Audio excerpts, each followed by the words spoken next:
Okay, today we're going to talk about voltage dividers. I'm going to limit myself with voltage dividers that basically split the VCC into two equal parts. So we're going to assume that the two resistors have the same value.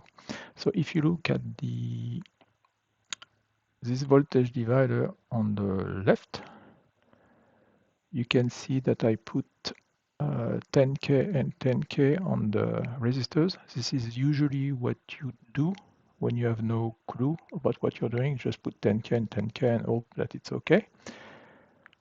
And here I'm putting a load of 100K. So it's a high impedance load, which is basically your best case scenario. So what happens in this case, here you should get, at this point, at the midpoint, you should get 2.5 volts. And let's see if we get that. You get 2.38, which is close enough.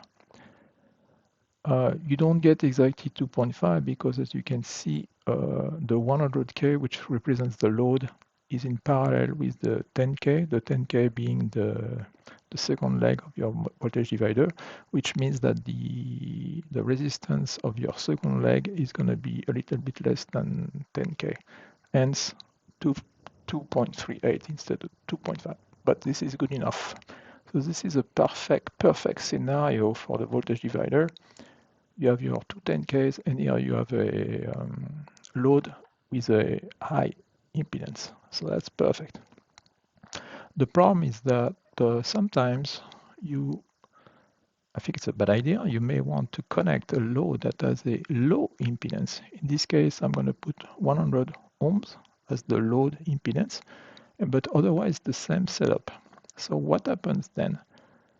Well, clearly the resistance of your second leg in the divider is going to be a little bit less than 100 ohms, meaning that this voltage at the midpoint, which is supposed to be 2.5 volts, is never going to be 2.5 volts. It's going to be much lower. And let's look at the value. Indeed, it's 49 millivolt. 49 millivolt. It should be 2.5 volts, so you're way off. So that's no good. That's not good at all. And even if you had maintained a 2.5 volts, the problem is that the 10K here is acting like a current limiter. So the intensity of the current here is going to be pretty low. Here it's about 500 microamps, so that's pretty low. And if you have like, I don't know, like a speaker here, it's never going to be able to drive it. So forget about this. This is not good at all. So the question is, what can you do to keep that voltage here at 2.5? Well, you don't have too many choices. You have to lower the values of your resistors here in the divider. So from 10K, you have to go below 100 ohms. So you would put like 10, for instance. So I'm putting 10 here, 10 there, and I still have the 100, which is my load. So let's look at the voltage here at the midpoint, see if you get something close to 2.5. You should. And you get once again 2.38, which is good. The problem is that you end up with a very high current going through your divider. So the current here is 261 milliamps, which is very high, which means that your battery is gonna go flat very quickly. So this circuit, even though it produces an output voltage here at about 2.5, which is half of your VCC, it's not good at all. So you should never use something like this. So sometimes I hear people say, well, I have this voltage divider, and I just want to have half the voltage at the output.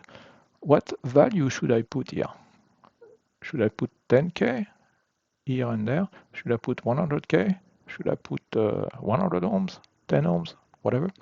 Well, uh, in practice, you should put like something like 10K or better 100K and see if your